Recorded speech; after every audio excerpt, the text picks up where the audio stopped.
Hola, ¿cómo están? Acá nos encontramos con Nadia Loicio. Vamos a comenzar en el módulo 2, el primer tema, que es violencia por razones de género. Recordemos lo que estuvimos viendo en el módulo anterior, que el tema género no es una noción, un concepto que sea unívoco, sino que es complejo. Entonces, al trabajar ahora violencias por género, por razones de género o de género, se nos van a presentar situaciones que tenemos que ir pensando, porque hablamos en general de violencias de género. Claro. A veces se habla de violencia por cuestiones de género.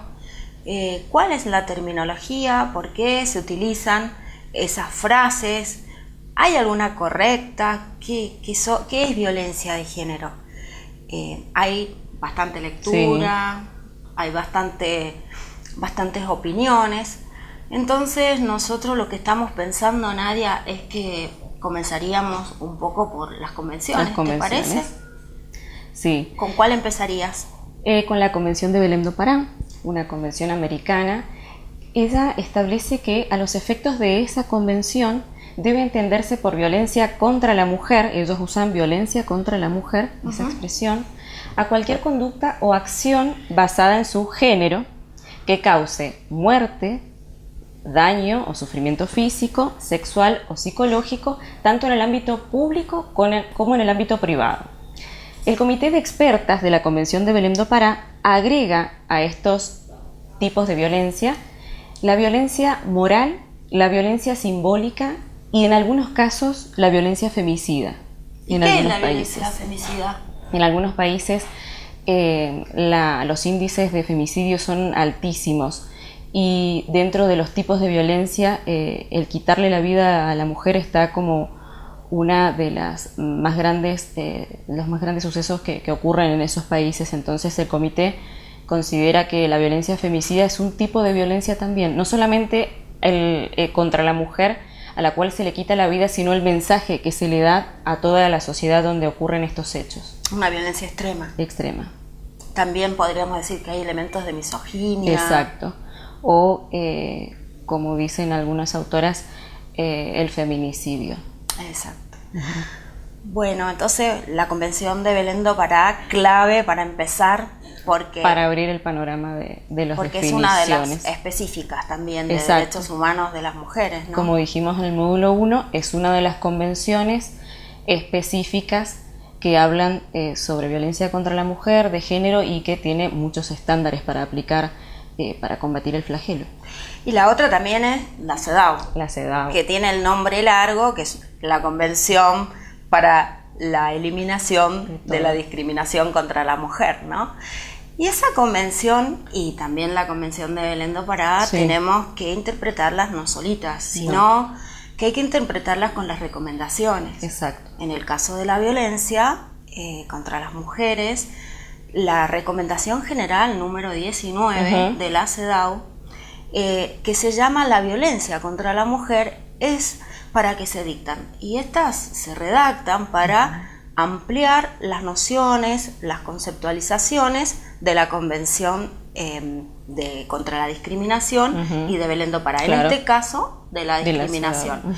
Y me parece que lo interesante en este caso, ya para ir profundizando o comprendiendo un poco más esto de violencia por razones de género o de género, es cómo la CEDAW con estas recomendaciones lo que hace es interpretar junto con la violencia la discriminación y decir que cuando hay violencia hay discriminación, que es una forma de discriminar, y que cuando hay discriminación hay violencia. Es decir, dos nociones que son dos caras de la misma moneda, podríamos decir. Que van de la mano, sí. Y una de las partes que dice la recomendación 19 es que incluye la violencia basada en el sexo, porque la violencia está dirigida contra la mujer porque es mujer. Exactamente. Porque la afecta en forma desproporcionada y porque pertenece al género femenino. Claro. Lo cual eso nos está dando también una orientación para ir comprendiendo un poco más dentro de las convenciones internacionales lo que es el concepto de violencia contra mujeres, violencia de género. Vos sabés que yo cuando estuve también investigando este tema, trabajé un poco y leí los conceptos de Eva Ghiberti.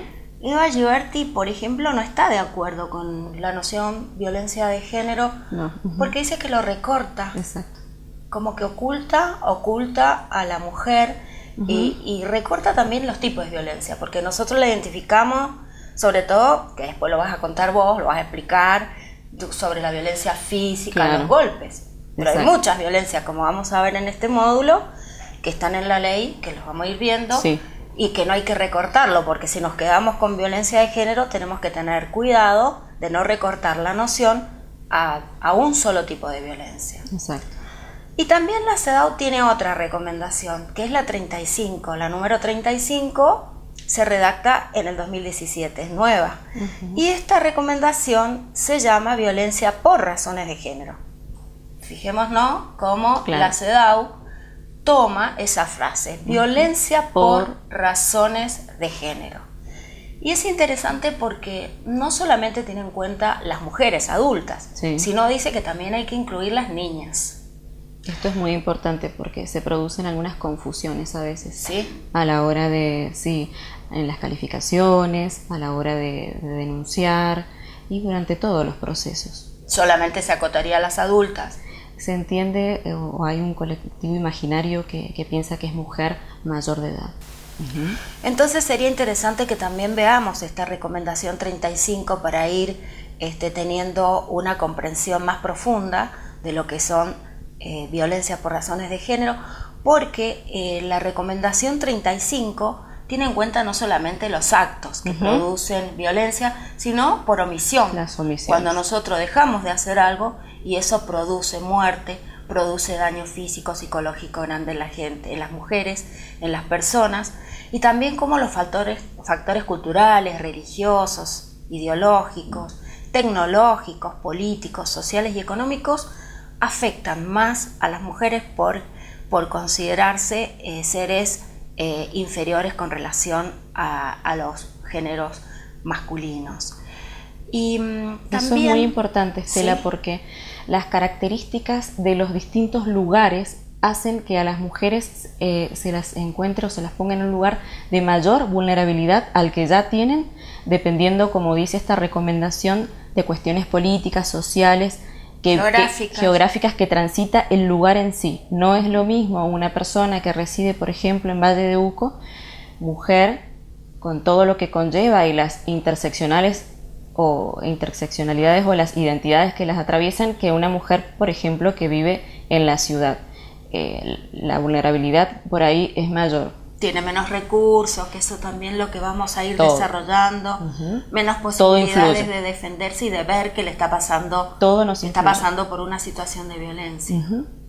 Bueno, y realmente se llega a tratos crueles e inhumanos, Sí. incluso en el ámbito doméstico, Sí. ¿verdad? Sí, sí, sí. Y eso también lo reconoce, lo garantiza y nos pide la recomendación 35, que tengamos en cuenta y que tratemos de ver cuando esa violencia realmente se convierte en un trato degradante por prácticas domésticas que son realmente inhumanas y que constituyen tortura hacia una Exacto. mujer. Eso es, como vos decías, muy importante a la hora de calificar. Exacto, tienen que tener en cuenta todas las recomendaciones. Bueno, y contame qué dice la 26485, o contanos a todos. Bueno, nuestra ley nacional que se apoya o se basa en los pactos anteriores que Argentina había ratificado, establece en su artículo 4 la definición o la noción de violencia contra las mujeres, lo llama así nuestra ley. El artículo 4 la basa en una relación desigual de poder que afecta tanto a las mujeres en el ámbito privado como en el ámbito público en todas sus relaciones interpersonales. No se acota ni al ámbito doméstico o al laboral, no, en todos los lugares donde la mujer pueda interrelacionarse con distintas personas. Después es bastante enunciativa porque dice que estas violencias pueden afectar su vida, su libertad, su dignidad, su integridad física, psicológica, sexual, económica o patrimonial y su seguridad personal. Y a lo último define lo que quiere decir la violencia indirecta. La violencia puede ser directa o indirecta, y claramente nos explica al final de este artículo cuál es la violencia indirecta, que es, en definitiva, son las prácticas que ponen a la mujer en una relación desigual con respecto al hombre. Desventajosa. Desventajosa. Que no es fácil verla, ¿no? No, por eso dice indirecta, y por eso la ley nos la nombra para que nosotros afinemos el ojo, digamos, y podamos detectarla. Es muy nociva, es muy integral y muy amplia. Muy integral, muy fácil de entender. Buenísimo. Bueno, también, ¿qué te parece, Nadia, si por lo menos recorremos algunas de las feministas, de las teóricas, que también ya la hemos anunciado y hemos visto algo, como Rita Segato en el módulo anterior, porque seguimos un poco la teoría de Rita Segato mostrándola? Porque una de las violencias que cuesta mucho ver también, y de visibilizar, y de investigar, y de sancionar, son las violencias sexuales. Exacto. Rita Segato viene trabajando como antropóloga y feminista en toda América, y sobre todo en Brasil, a pesar de ser argentina, mucho con esa violencia cruel en los cuerpos, ¿no? Con el patriarcado, sexual. Cómo influye la ideología patriarcal en esa desvalorización y en las relaciones de género. Porque, en general, sí. Y eso también investiga, la conducta, o por qué el varón, el género masculino, le ejerce a la mujer esa crueldad, esa tortura en los cuerpos, cuando ella analiza sobre todo las violencias de Ciudad de Juárez. Y en los dos libros que les recomendamos, Contrapedagogías de la Crueldad, o en el otro de Violencias Elementales, ella habla de dos ejes interconectados que se relacionan. Uno es el vertical, y para explicar esta situación de violencias que ejercen los varones a las mujeres, y el otro es el horizontal. En ese eje horizontal son las relaciones de los pares, de los varones, de las masculinidades entre sí. Las competencias. Las competencias, digamos, esa comunidad de varones que están en un mismo nivel. Y el eje vertical se relaciona con la vinculación del agresor con la víctima, con la mujer, que no la considera igual. Justamente hay una relación vertical, la considera inferior, la tiene que feminizar, la tiene que disciplinar. Moralizar, claro. Que tiene que disciplinar y... Exacto. Son las palabras que yo uso, disciplinar. Y disciplinar. Y eso dice que esos dos ejes, cuando se cruzan, producen esas situaciones de violencia. Son las explicaciones que le da Rita Segato desde su teoría, y nosotros les adjuntamos los libros para que ustedes puedan seguir desarrollando todas estas posiciones, que nos encantaría seguir conversando, pero queremos tratar varios temas, tenemos otras invitadas y queremos abarcar en este momento por lo menos una generalidad de temas para poder tener una mirada un poco más amplia de la complejidad del tema. Inés Erkovich es otra feminista argentina, ella es psicóloga social, es socióloga. Ella lo que trabaja son los vínculos intersubjetivos, las relaciones que hay entre los géneros. Y también trabaja mucho la violencia sexual, los ataques sexuales, investiga. Hubo una entrevista en el 2017 en Página 12, que también le indicamos el link para que ustedes puedan leer. Ella investiga y está preocupada también por encontrar cómo está la mujer cuando sufre la violencia, no solamente para resistirla, sino qué recursos tiene para poder salir de esa violencia. Y ella, teniendo muy en cuenta Foucault con respecto a su posición y su teoría sobre el poder, que no solamente es opresión, sino también una actitud propositiva en la persona de cambiar las cosas, ella entiende que en este caso las mujeres, ya sea entre las posiciones, porque ella habla de posiciones masculinas y femeninas, cuando sufren violencia, lo que hay es una tensión entre ese resistir y en ese reaccionar, salir para adelante de esa situación, porque también Inés investigó, y es muy importante, las víctimas de violencia sexual en la dictadura, los testimonios de algunas de ellas. Entonces, tanto Rita como Inés Erkovich, ellas están investigando violencias extremas, crueles, en los cuerpos de las mujeres. Bueno, es una introducción nada más, porque queremos seguir adelante con los tipos de violencias. Vamos a ver los tipos de violencias que están legislados en el artículo 5 de la ley 26485, que ¿cuáles son? Y esta ley establece 5 tipos básicos, que son la física, la sexual, la económica o patrimonial, la simbólica y la psicológica. La violencia física por ahí es la más fácil de detectar en el otro, sobre todo para nosotros los operadores de justicia, o en uno mismo, pero es una violencia que a veces no es fácil de detectar. Fíjense que el mismo artículo 5 establece que también el dolor, sin que deje marcas, es un tipo de violencia física, y por ahí pasa muy desapercibido, pero ocurre en casos y son muy graves, pero como no hay marcas, no se visualiza tanto.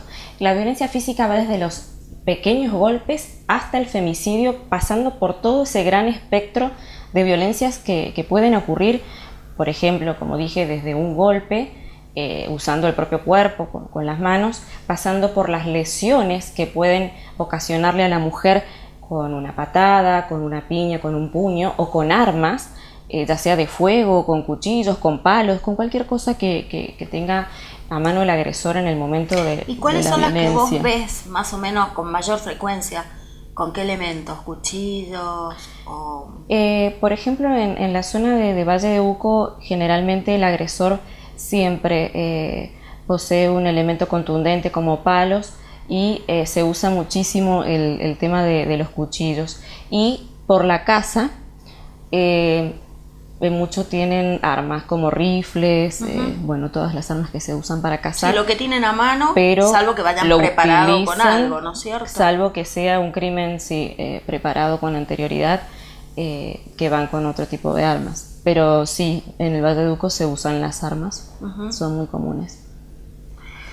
Y de ahí pasamos por ejemplo, ya antes del femicidio, el tema de las quemaduras, desde simples quemaduras con encendedores, cigarrillos, hasta rociarlas con nafta, con alcohol, que por ahí queda en la tentativa porque no logran realizar el femicidio que tenían pensado. Claro. Pero sí hemos atendido a muchas chicas que han sido rociadas y hemos obtenido la prueba, que se han salvado por causas ajenas a la voluntad que tenía el agresor.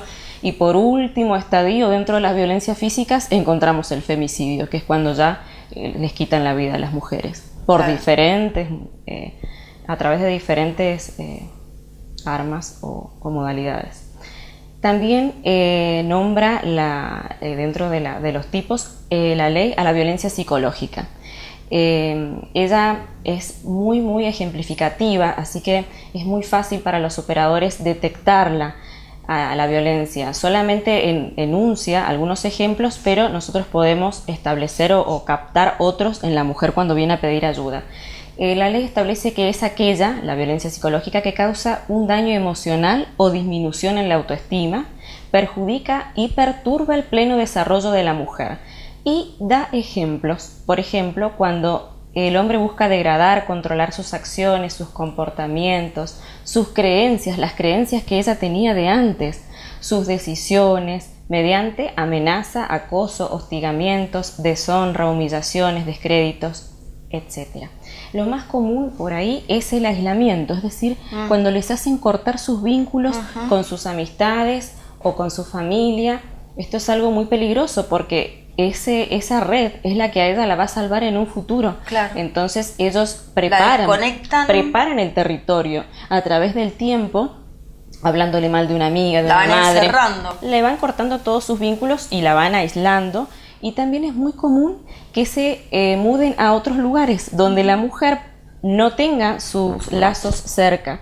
Por eso la migración es uno de los factores que nos podrían poner en mayor riesgo.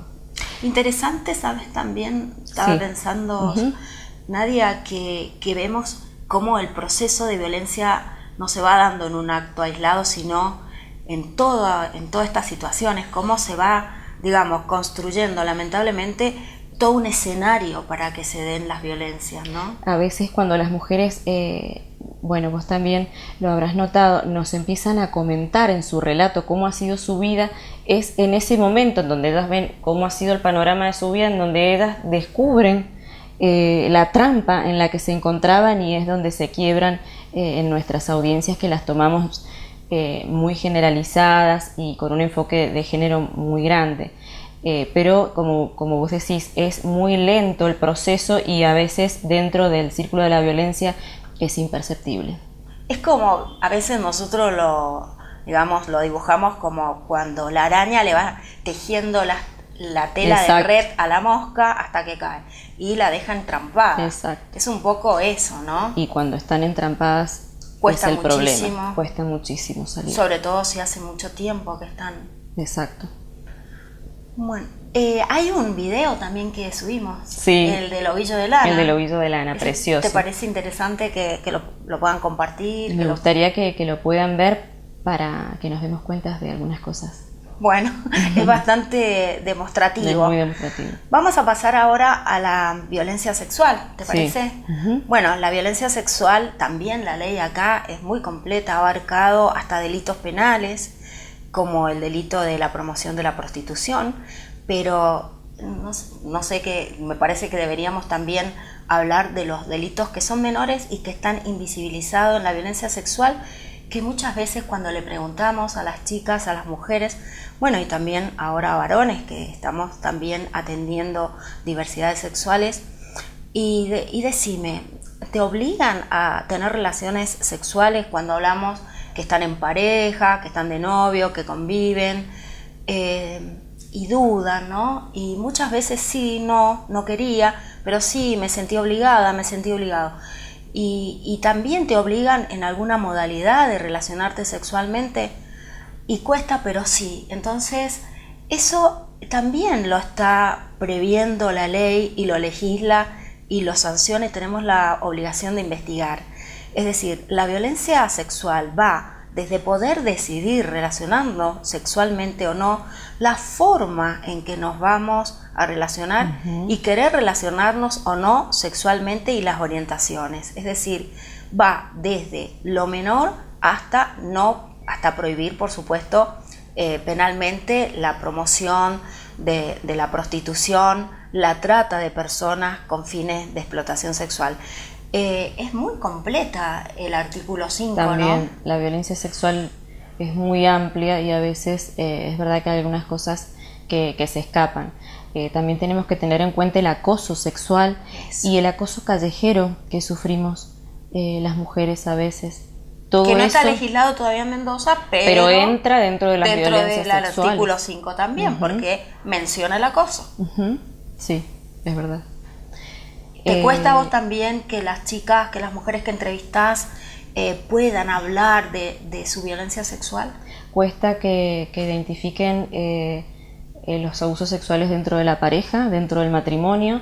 Es algo muy triste. A veces hemos tomado denuncias en donde el agresor les hace chantajes sexuales, en donde involucra a los niños, por ejemplo, si no tenemos relaciones sexuales de tal o cual forma o con tal o cual elemento, o relaciones sexuales en donde la mujer termina violentada, lastimada. Yo mañana no llevo a los chicos al colegio, he tomado varias denuncias así, en donde los chicos tienen que caminar kilómetros con nieve en la montaña para llegar a la escuela. Claro, no te doy el dinero para que compres el pan, la comida. Para que coman. Esa es violencia sexual gravísima y clarísima. Y no lo ven, está naturalizada. Es un sufrimiento muy grande y hay muchos casos, y cuesta ¿no es cierto? identificarlo. Sí. Acá también vemos, nosotros Muchísimo. En la ciudad, en el Gran Mendoza, vemos muchos de esos casos, y en la medida que nosotros estamos también capacitándonos más podemos entrevistar mejor y poder visibilizar todo ese tipo de violencia. Detectarla en el momento que la mujer habla es muy importante. Es muy importante escucharla, la escucha activa, darle tiempo, que pueda hablar de ese sufrimiento que tiene.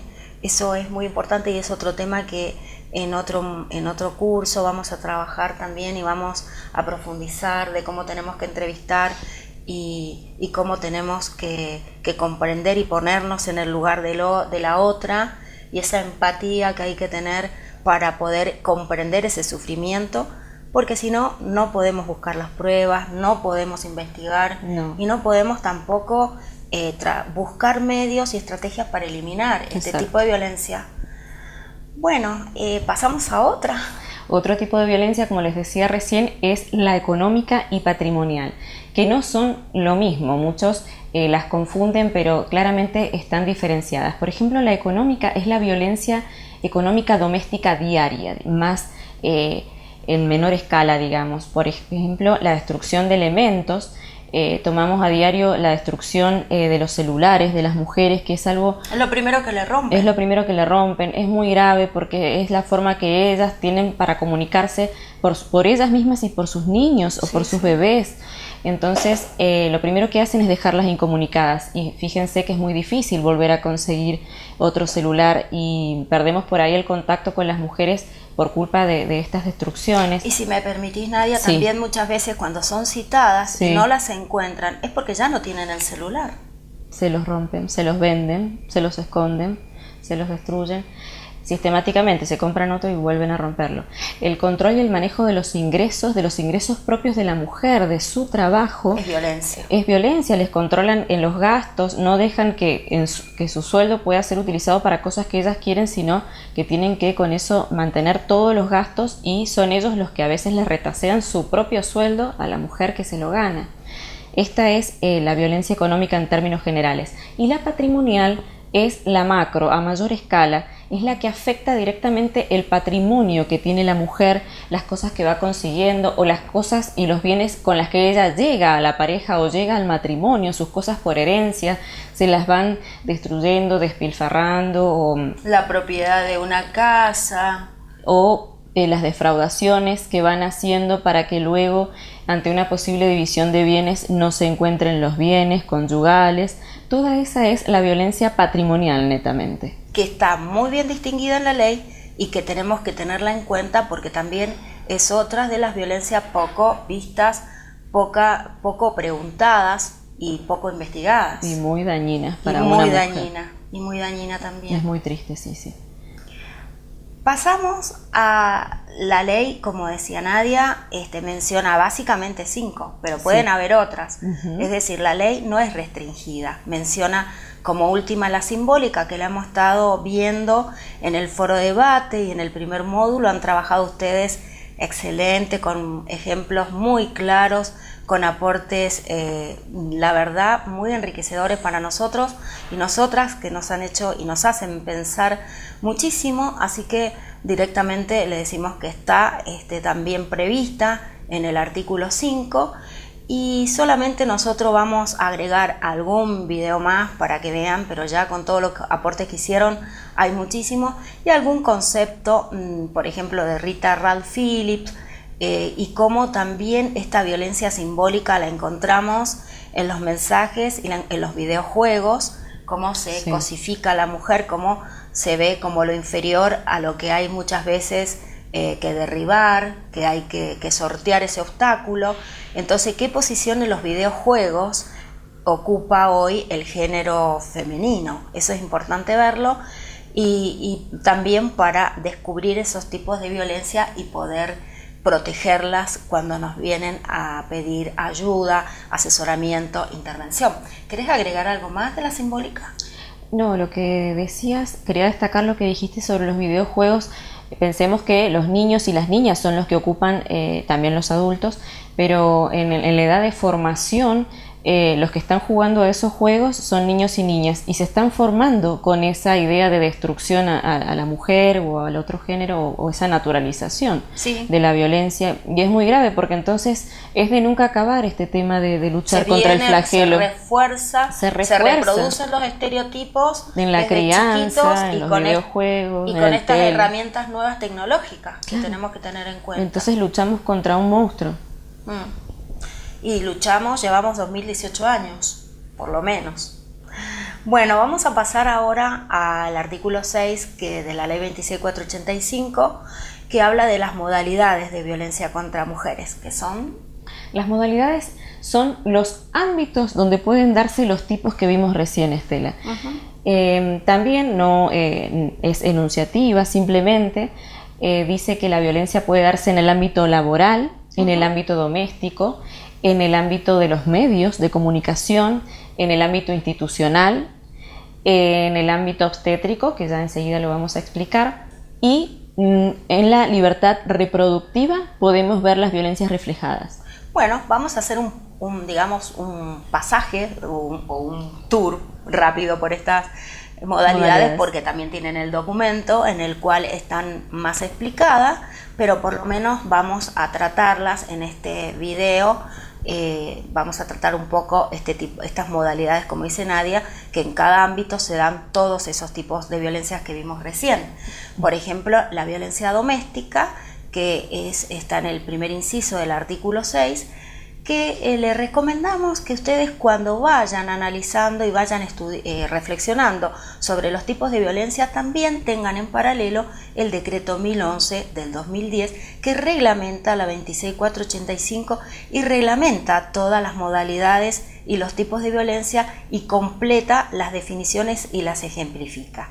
El artículo 4 del decreto dice que, es decir, surge que es un criterio amplio el que utiliza la ley 26.485, porque no es necesario que las personas convivan, no importa que se haya terminado entonces la relación, pueden estar casados o no, parentesco por afinidad y por consanguinidad, habla de un grupo familiar entendido con un concepto amplio y que afecta todas las violencias que estuvimos viendo, e incluso dice la ley en el artículo la libertad reproductiva, es decir, es más amplio todavía.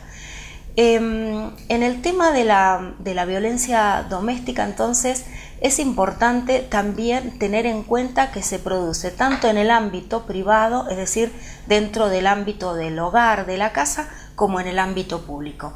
No es necesario que ese daño, esa violencia psicológica se produzca dentro del hogar, puede ser en la vía pública, y también es violencia doméstica. Exacto, sigue siendo violencia. Sigue siendo violencia doméstica. ¿Qué querés agregar a este tipo de violencia? Las relaciones de pareja lo habla en un sentido amplio. Por ahí los operadores de justicia esperan que haya sido una relación muy larga para poder colocar la situación dentro de la violencia de género, y no, la ley no habla de tiempos, no habla de plazos, no habla de que esté vigente la de relación, sino que habla simplemente que haya habido una relación. Esto es muy importante. Exacto, sí. Es muy importante, porque si no, se descarta esa investigación. Exacto. Y esa entrevista se corta. Y puede ser el anuncio de violencias más graves que pueden terminar en femicidio. Porque la mayoría de los femicidios que se dan se producen en una relación de violencia doméstica.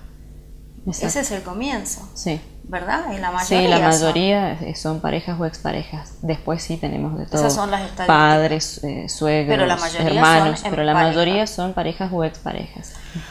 Bueno, vamos a pasar ahora a la violencia laboral. La violencia laboral, nosotros, ¿cómo se las presentamos? Hemos tomado uno de los informes que elaboramos en la Dirección de la Mujer, Género y Diversidad de la Corte, a pedido de una mujer que estuvo en una situación, padeciendo una violencia laboral, en donde se da sobre todo la violencia psicológica y la simbólica, y a su vez fue denunciada también ella por provocarle presuntamente violencia a un varón.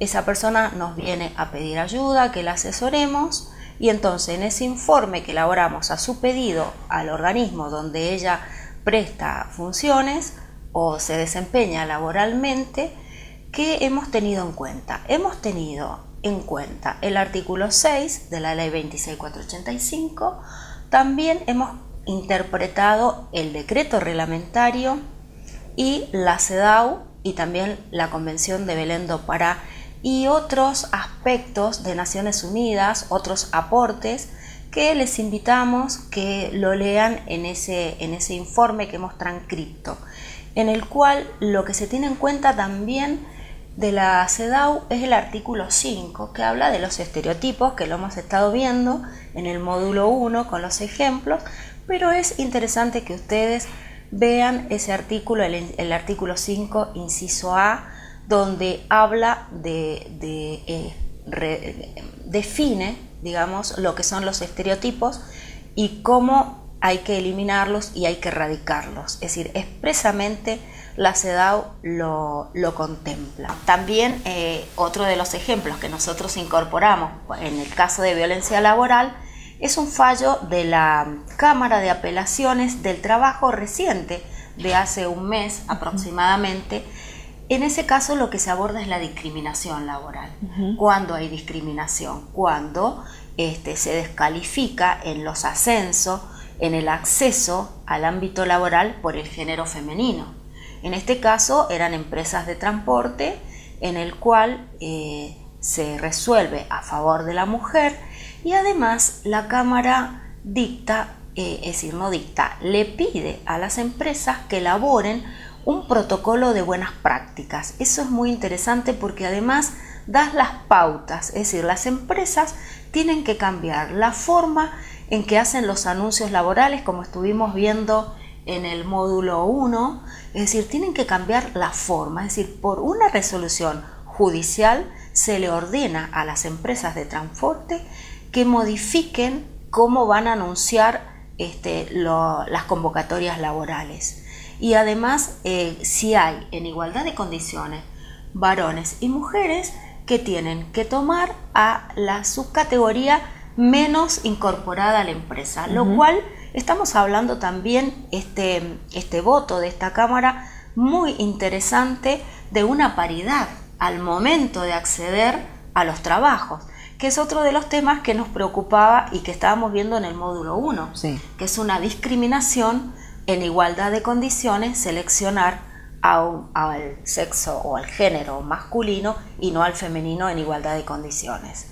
Bueno, eso es con respecto a la violencia laboral, en el cual también podemos decir que la ley incorpora lo que es el mobbing, lo que es el acoso psicológico, que se da en los ámbitos laborales, tanto públicos como privados, relacionado cuando a una persona se la quiere excluir de un ámbito laboral, se la acosa psicológicamente, es decir, se la va persiguiendo y muchas veces también con los grupos de compañeros, y de esa manera la persona va teniendo una sintomatología importante que le impide seguir trabajando, que tiene que tomar licencias y termina retirándose del ámbito laboral. Esos tipos de violencia también nosotros los atendemos en la Dirección de la Mujer, Género y Diversidad, y realmente me parece muy importante conocerlos porque es un daño muy grande a las personas y que todavía está muy invisibilizado. Exactamente. Y que afecta sobre todo a las personas, a las mujeres, por ser el género más perseguido en los ámbitos laborales y acosadas también laboralmente.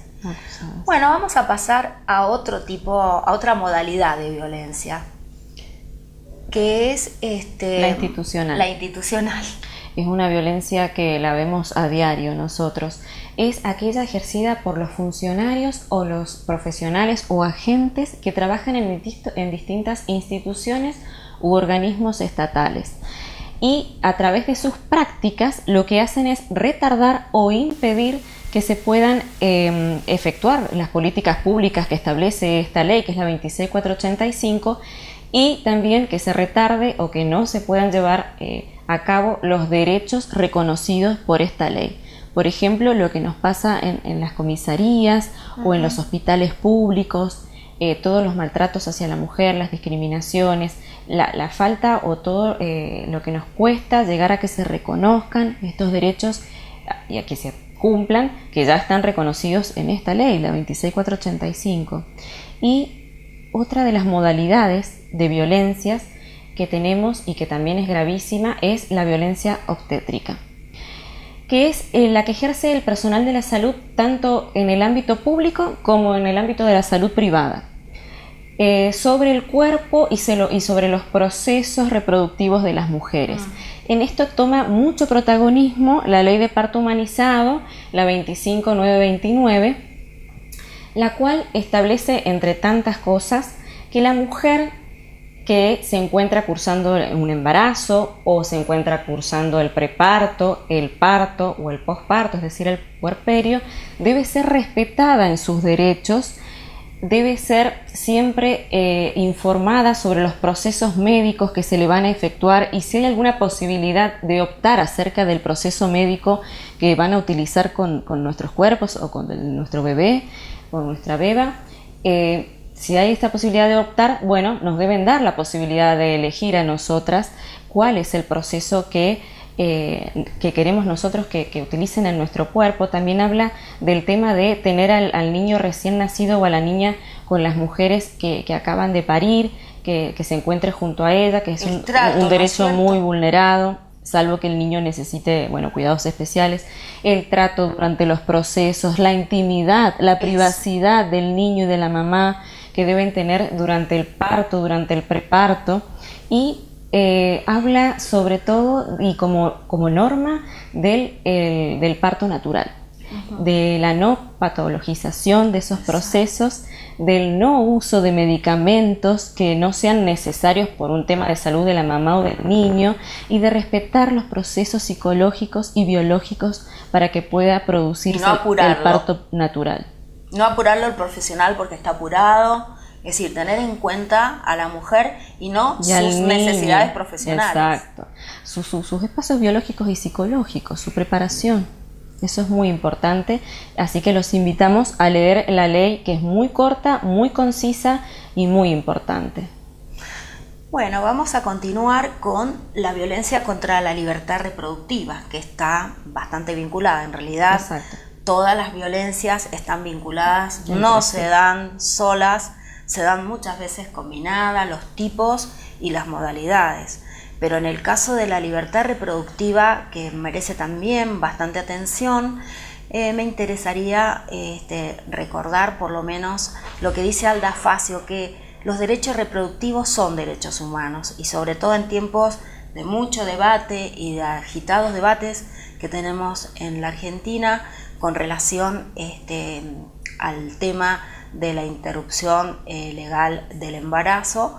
Es un tema que ha puesto, ¿no es cierto?, en la sociedad argentina, o digamos, el debate de un montón de aspectos que se vinculan con la libertad reproductiva. Entonces, tenemos que tratar de reflexionar sobre la ley 26485, porque lo que pone énfasis es que hay violencia cuando a las mujeres no se les permite decidir sobre el número de hijos, sobre los intervalos, es decir, si quieren procrear o no, es un derecho autónomo de las mujeres. Y si la familia, si la sociedad se lo impide, está ejerciendo violencia según la religión. Ley, la religión, las culturas, las creencias. Es un derecho autónomo, lo que explica mucho, y eso en el documento está, y les invitamos a reflexionar, es sobre la autonomía que tiene la mujer sobre su propio cuerpo y sobre su derecho a decidir tener hijos o no tener hijos. Es un derecho de la mujer a su cuerpo y a decidir, y ese énfasis lo pone la ley al sancionar y decir que es violencia cuando no se le respetan a las mujeres el derecho a decidir, y es decir, ser autónomas en cuanto a tener o no tener hijos, los intervalos, los métodos anticonceptivos. Exacto. que no se los dejan usar o se los esconden o se los obligan a quitar. Es muy difícil para algunas mujeres lograr acceder a métodos anticonceptivos por la violencia de género de la pareja, no por el Estado, digamos. Exacto, y eso, según la ley, es violencia contra la libertad reproductiva. Y además también es violencia, como decía Nadia, cuando no se le proporcionan los servicios de salud para que ella pueda tener también un embarazo saludable, cuando están embarazadas. Todo eso también atenta contra la libertad reproductiva, es decir, además de ese derecho de decidir y los intervalos de los embarazos y a decidir no tener hijos, también los servicios de salud que tienen que brindarle todos los recursos que necesitan para llevar a cabo un embarazo o también para interrumpir un embarazo no deseado. En ese caso, es importante que ustedes también lean y reflexionen con el fallo FAL de la Corte de la Nación del año 2012, porque ahí la Corte Suprema de Justicia de la Nación lo que hace es establecer un criterio amplio en el caso de abuso sexual agravado o de violación, en donde no tiene en cuenta la capacidad mental de las mujeres, sino cualquier mujer que ha sufrido un abuso sexual agravado, una violación, que está previsto en el artículo 86, inciso 2 del Código Penal, tiene derecho a interrumpir el embarazo, y no es un aborto punible, sino que es no punible y no necesita una autorización judicial. Y en ese fallo, la Corte de la Nación también indica a los poderes judiciales y a los hospitales,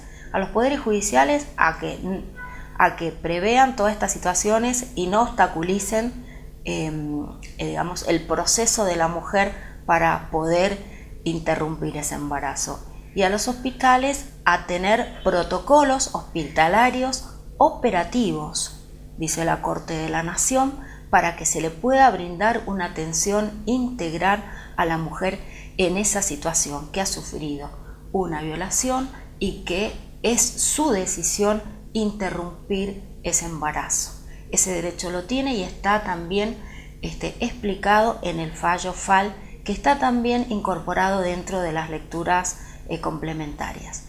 Entonces, en este caso también lo que tenemos que tener muy presente, que estamos hablando de derechos humanos de las mujeres, que se vinculan estrechamente con su salud sexual y reproductiva, que se basa en principios que son claves, que es la autonomía a decidir sobre su cuerpo y sobre su derecho a procrear o no, que si bien es un derecho que muchas veces por las creencias, por las culturas, por las religiones, se considera que es un derecho que le corresponde a la sociedad intervenir, es un derecho autónomo y propio de la mujer a su propio cuerpo. Eso es lo que establece la ley 26485, es el criterio rector que tiene, y Alda Facio nos invita también a interpretar y a ver cuáles son los derechos que involucra. Son 12, ella dice, son muchos los derechos que están involucrados, pero básicamente está involucrada la autonomía de la libertad de decidir y la autonomía a la atención y también a pedir, a solicitar, a tener una atención a la salud reproductiva por parte de los servicios públicos y por parte de los servicios privados, en su caso, de poder acceder a los mismos. Y finalmente, para terminar en este corto pasaje de este derecho y de esta violencia, que es muy grave y que es muy importante también reflexionarla, que también consulten y vean la ley 25673, que crea el Programa Nacional de Salud Sexual y Procreación Responsable, que también completa todo este tema para poder tener una visión y una interpretación más completa de los derechos de las mujeres, estos derechos humanos a procrear o no procrear, y cómo se violan y qué sanciones o qué investigación hay que hacer en su caso. Bueno, no sé si querés agregar algo más, Nadia, a estos tipos de violencia, a estos temas que estamos viendo. Quería agregar que a veces por ahí hay un desconocimiento de este artículo de la ley, del derecho que tenemos las mujeres de ir con una persona de nuestra confianza cuando vayamos a denunciar algún tipo de violencia, cuando vayamos a hacer algún tipo de reclamo, no solamente en la justicia, sino también en los hospitales, sí, o cuando el médico forense nos tenga que revisar por algún delito. Bueno, la ley nos da el derecho de ingresar a esos lugares con una persona de nuestra confianza. Por ahí, tal vez por desconocimiento, es que no se está respetando este derecho en las entidades públicas como la justicia y la salud. Es muy importante que lo sepamos, que existe el artículo y que está en la ley 26.485. Y además también porque una persona que va a buscar un servicio es porque no está bien, porque está mal. Entonces es muy importante el acompañamiento, el sostenimiento, para que ella pueda contar lo que le pasa, y sobre todo a personas que no conocen. Exacto. Es muy difícil. Es una decisión muy difícil la que han tomado, la de hablar o la de ir a un médico a contarle lo que les pasa, o a un juez, a un fiscal. Bueno, es muy importante que le respetemos el derecho que la ley establece. Y que si nosotros la vamos a entrevistar y esa persona viene sola, tengamos presente eso, como dice Nadia, que viene sola y que está sufriendo mucho. Hay que acompañarla. Y tenemos que darle el tiempo para que pueda hablar. Bueno, gracias, Nadia. No, gracias a vos, Estela. Gracias por trabajar con nosotras y por compartir con el grupo. Entonces, vamos a continuar con nuestra invitada Verónica Piñol en el próximo video.